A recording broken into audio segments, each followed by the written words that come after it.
choo kigumu na choo chako kinakuwepo kimegawanyika, yani ni kidogo kama vile karanga, au choo kigumu kama cha mbuzi, lakini pia umekuwa ukipitia hali ya miwasho mikali sana katika eneo lako la mfereji wa haja kubwa, hali hiyo imekufanya unahisi kama kuna vitu vinapekecha kwenye tundu lako la haja kubwa.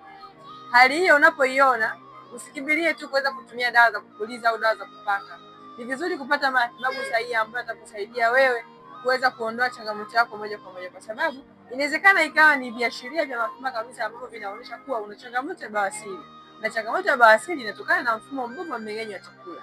Ni vizuri kuweza kwanza kuratibu mfumo wako au kubadili mfumo wako wa ulaji, ndipo ukaweza kutumia dawa, kwa sababu wakati mwingine dawa nyingi ambazo unatumia zinakuwa sio sahihi au sio salama kwa ajili ya afya yako, kwa sababu unakuwa haujatambua chanzo cha tatizo lako.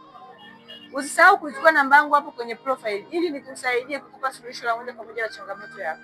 Nimeshawasaidia watu wengi sana na wameweza kupona kabisa hizo changamoto. Unaweza ukashare, ukalike na wengine wengi wakaendelea kunufaika zaidi.